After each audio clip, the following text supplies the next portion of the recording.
Greetings from the Garden of Eden. It is another beautiful day. It's been pretty hot this week, but we actually have a hurricane brewing out on the coast, so we won't really get the brunt of that up here in central Texas, but we will get the storm residuals. So we're looking forward to the cool air, the rain, nourish our garden. Today is another episode of my daily harvest, which I am now actually going to be changing to Bounties of the Land. So today will actually be the first issue or the first episode of Bounties of the Land. And today I am focusing on Shiso. And the Shiso plant that I'm standing next to right now, as you can see, is quite tall. And it's one of our best crops that we have here. It grows really well. And we've just got a bunch of it. Lots and lots of Shiso growing. It's got this really beautiful, rich, almost purpley color. It's sort of different hues of green and purple. It's somewhat related to basil. It's like sort of a Japanese type of basil. It's not native here to the States, I don't believe. It's almost got like a little licorice, almost a licorice smell to it. So it's really nice. And we use this all the time. We use it in tea blends. We use it for activating our water for super hydration. And we also use it in our smoke blends, all of which are really nice. In the smoke blend, it's got kind of almost a spicy flavor, a real sort of rich, almost spicy flavor. We even put it in our salads. It's pretty strong for salads.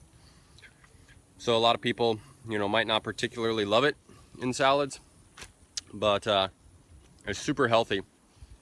It's pretty dry. It's not very moist. So it's not the best for juicing, but we also juice it. It's super nutrient rich. It's definitely a superfood. And it grows really well here. We don't really have to do much for it at all. We do water it a little bit. We've got an irrigation system with the well.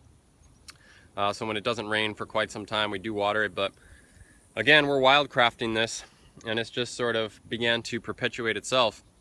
Propagates itself every year. We don't even have to plant it anymore. It does die in the first freeze, just as basil does. So it's not a perennial, it's an annual. But it's a very abundant annual. And it propagates itself, like I said, so our wildcrafting is really paying off, because not only do we get to enjoy the bounty, right, of this land, but we don't even have to spend time planting it.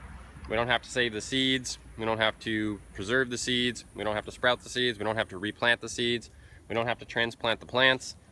It just takes care of itself. So once we get the first freeze, or really realistically right before the first freeze, we'll harvest it all.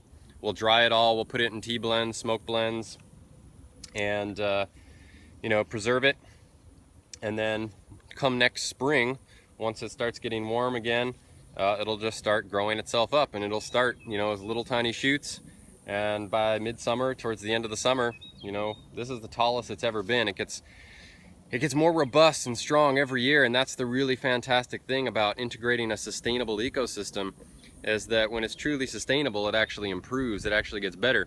So instead of depleting our soil, we're actually rejuvenating our soil. Our soil is actually getting richer every single day instead of more depleted every single day.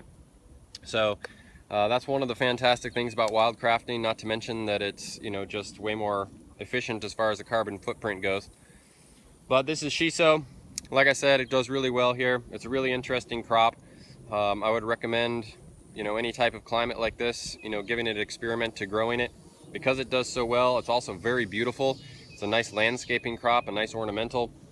It's relatively low maintenance, and it's also a superfood of which you can use for tea, water, juice, salads, smoke blends.